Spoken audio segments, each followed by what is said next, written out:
morning, poets, Blackbutt poets. Welcome you to here this morning, and we hope we have a good morning. I'm going to start off with this little recitation. It's about this young man was trying hard to impress his date. He called the drink waiter over and asked for a bottle of Chateau Neuf Pack, 1985. Upon tasting it, the young man refused the bottle, saying it was a 1987 vintage from the North Coast vineyards. Please bring me exactly what I ordered. The second bottle was opened, and the young man took a mouthful and once again impatiently exclaimed, "This is not what I asked for. This is a 1983 vintage, and it's come from the vineyards of Côte d'Azur." The old man was listening to the conversation from the bar. He went over to the table and said to the young man, "I'm most impressed by your knowledge of liquor. Try this and see if you can tell me what it is." The young man swelled up with pride, took a mouthful of the contents in the glass and swirled it around. "This tastes like pee," he cried as he spat it out. "You're right," exclaimed the old man. "Now tell me what age I am and where I was born." I do for love. Thank you. This is a Kenny Thorne poem, What is an Aussie? We are all Australians, though we come from many lands. We must all stand united, the future is in our hands. We must all strive together to make this a better place, no matter what our colour, no matter what our race. Our land of precious freedom and beauty unsurpassed, all looking to the future while preserving our great past. We honour those brave people who died for you and me. They paid a terrible price so we could be free. I'm proud to be an Aussie, I shout it out with pride. It's great to be fair dinkum when your mates stand by your side. That's a Kenny Thorne Morning. poem. Thank you. Well, this is a poem called The Curtain Call, a tribute to the late and great Slim Dusty. Nulla Creek to way out back, by many dusty mile, strode this land, a travelling band, and done in country style. G'day mate, how you going? It's good to see you all. The rafters rang with the songs he sung to our old local hall. We sang along and tapped our toes to Slim Dusty's pick and strum, and tales he took from the Wanderer's book on distant cattle runs. He took us out to the open road to ride with the big rig men, songs of the saddle, mobs of cattle, and songs from Lawson's pen. Then the day came, a curtain call, we heard far off Cooey, as Ned and Stan and Mulga Dan by boiling a billy. And a call that came from far away, where they'd gone to rest up higher. Then he left with his, by God bless, many happy campfires. I've got a little joke first. Pirate Pete pulled into the port and he went straight downtown, got his ears pierced.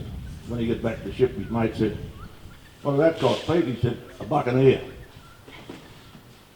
The 3 blokes died, went to heaven. So Peter pulled the first bloke up. He said, "Have you ever been unfaithful to your wife?" He said, "Oh yeah, twice."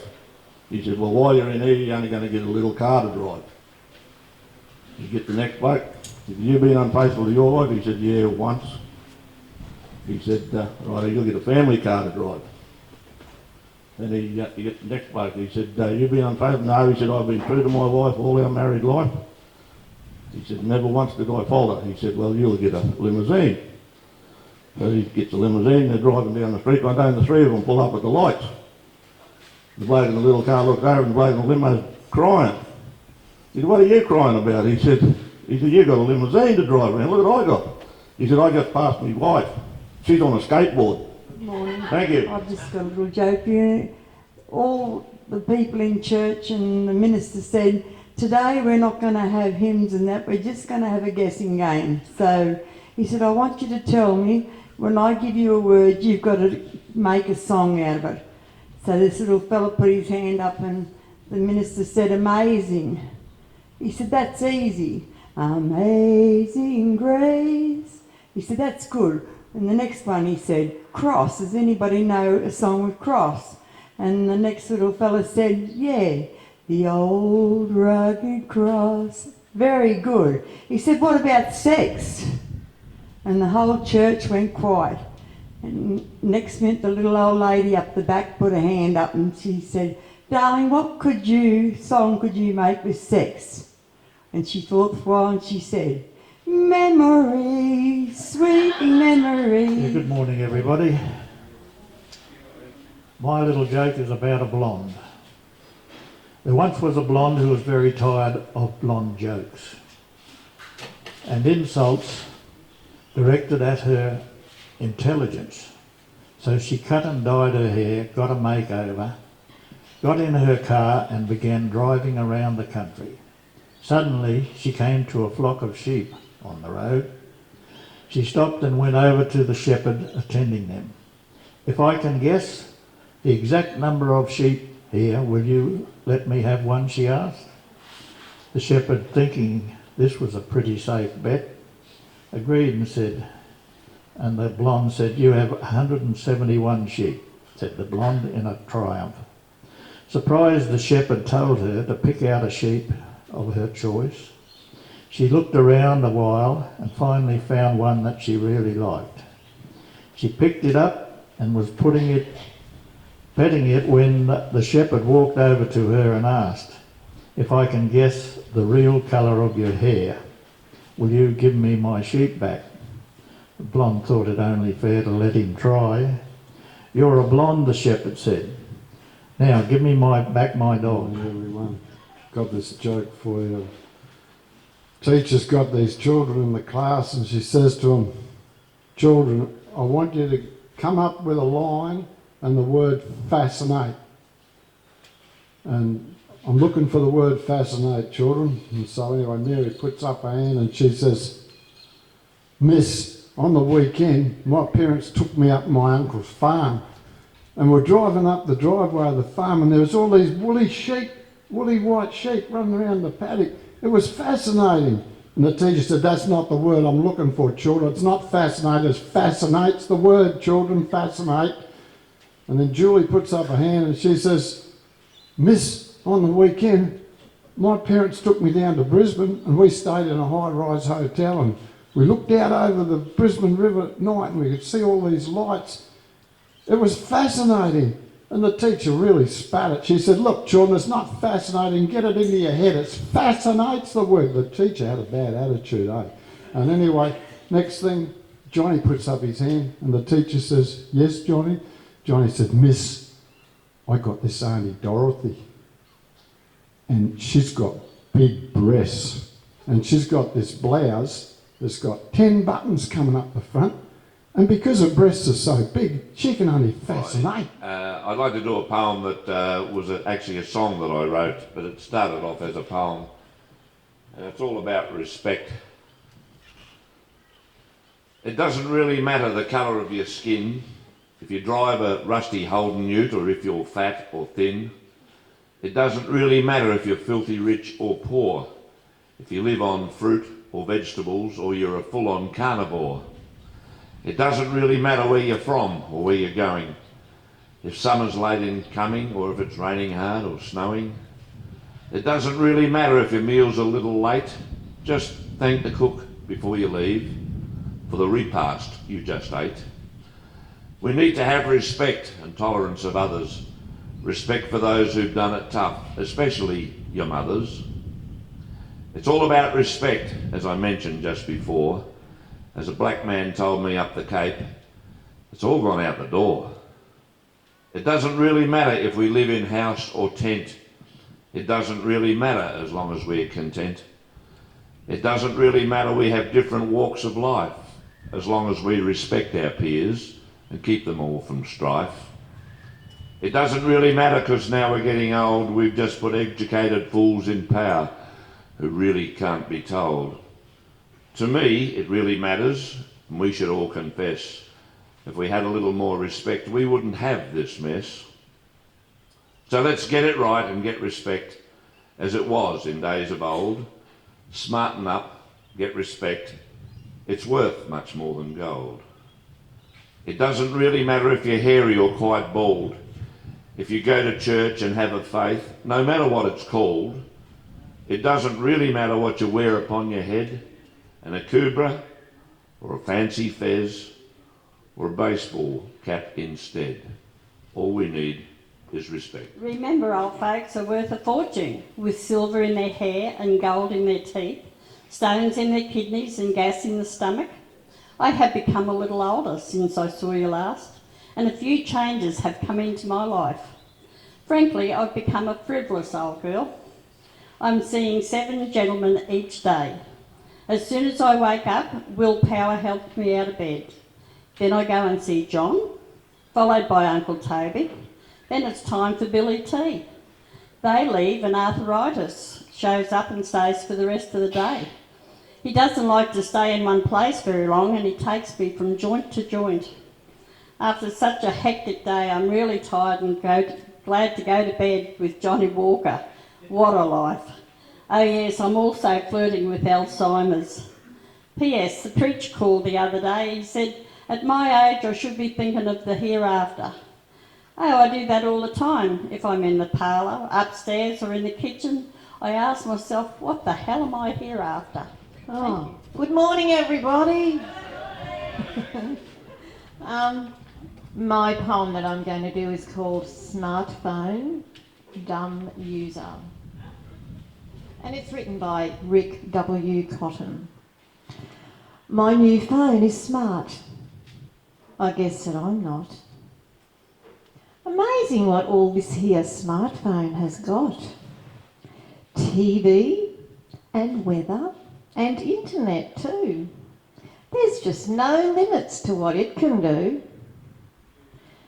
Check my blood pressure and my temperature without even probing all of my apertures. I now know the time in Paris and Greece. I can track the migration of thousands of geese or find Chinese food. It's right here on this map. Oops, my finger just slipped. Now where was that at? A camera.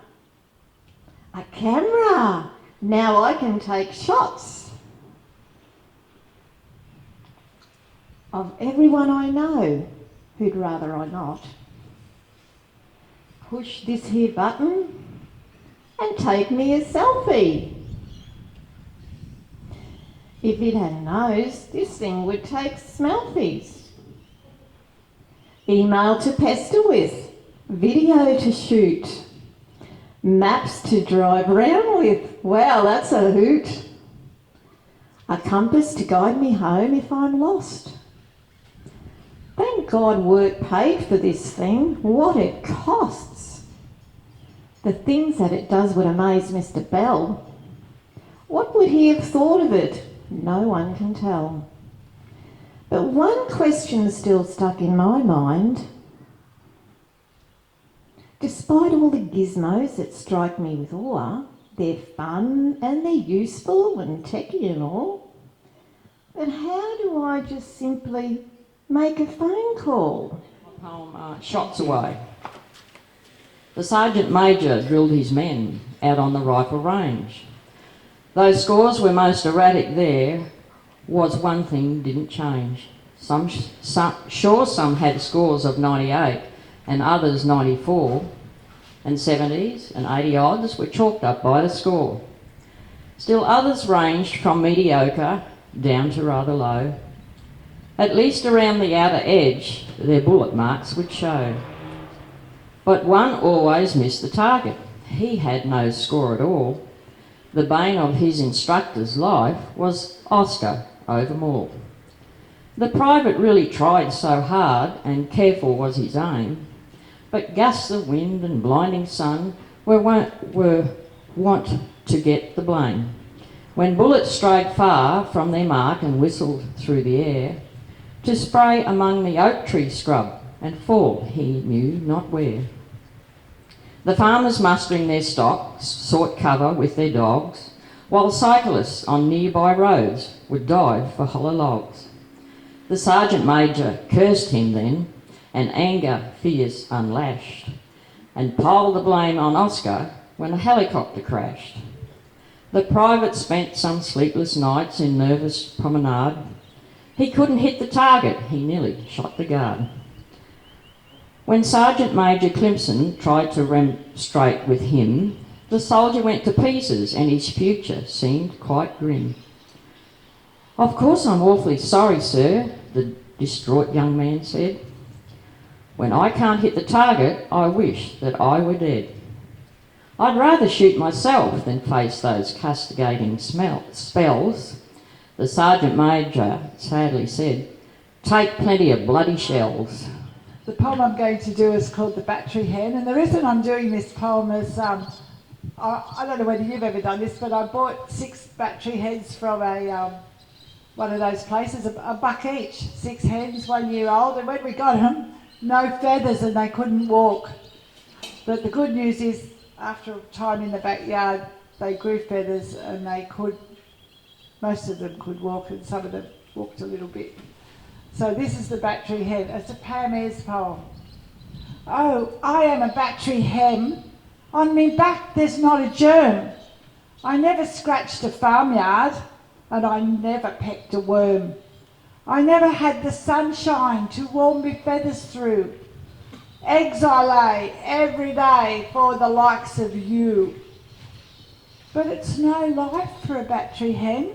In me box I'm sat, a funnel stuck out from the side, me pellets come down that. I gets a squirt of water every half a day, watching with me beady eye, me eggs roll away. I lays them in a funnel strategically placed so that I don't kick them and let them go to waste. They rolls off down the tubing and up the gangway quick. Sometimes I get to thinking that could have been a chick. I might have been a farmyard hen scratching in the sun. There might have been a crowd of chicks after me to run. There might have been a cockerel fine to pay us his respects instead of sitting here till someone comes and wrings our necks.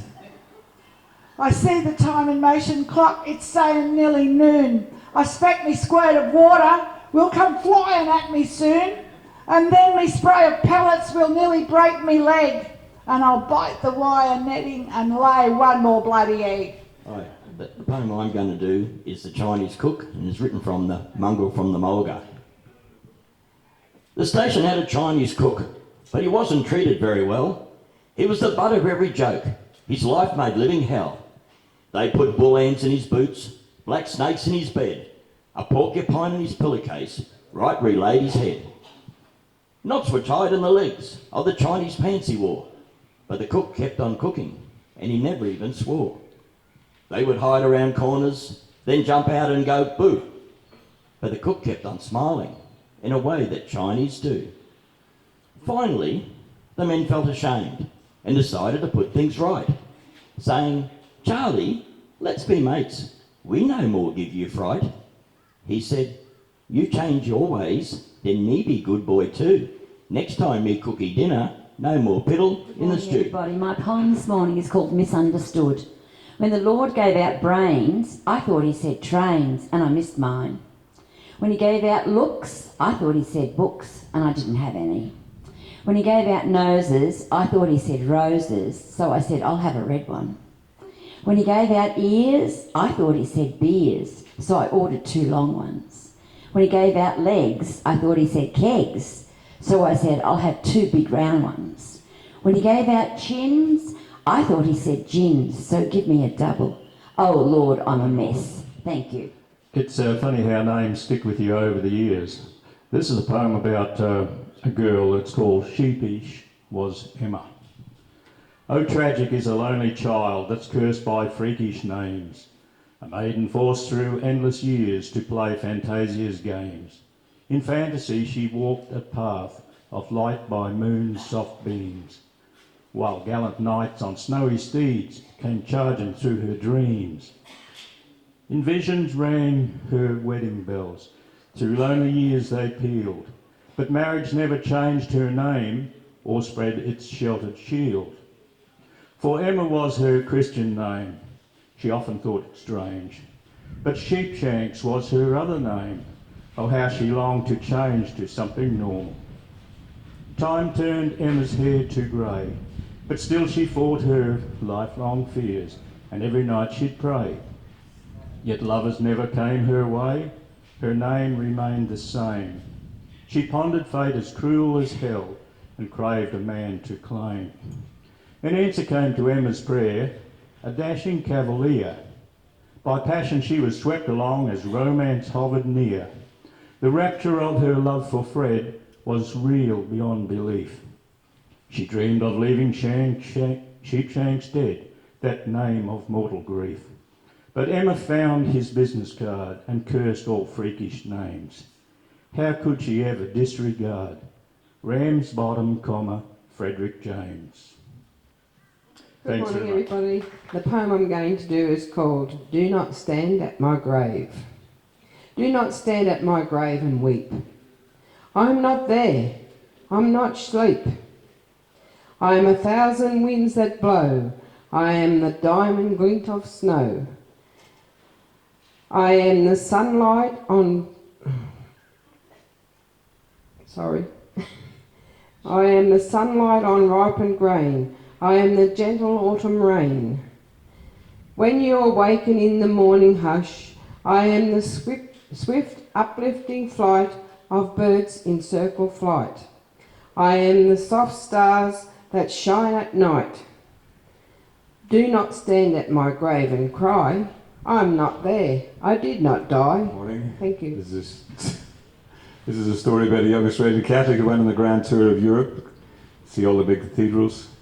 He started out at St. Peter's in Rome, and he noticed in the bottom of one of the marble columns was a golden telephone. So he seen a young priest walking by, and he says, "Hey, Father, what's with the golden telephone?" He says, "That's a direct line to heaven, son." He said, "Really?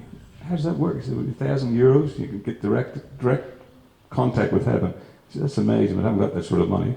So he goes to Paris, to Notre Dame. He notices the same telephone on the bottom of the marble column there, and he asks the priest, "What's the story?" He says, "Same story. Direct line to heaven, €1,000. He says, "That's amazing. It's just very expensive." So he does all the cathedrals through Spain, Germany, a lot. Yeah, eventually he ends up in Dublin at St. Patrick's. He walks in and he sees the marble column. The bottom there is a golden telephone. And there's a sign just above it says, "Direct line to heaven, 25 cents. He says, he calls the priest over. He says, "Father, is that right?" He says, 25 cents. He says, "That's right, son." He says, "But everywhere I go in Europe, it's €1,000. That's amazing. Why is it only 25 cents here?" He says, "Son, you're now in Ireland. It's just a local call here." Thank you.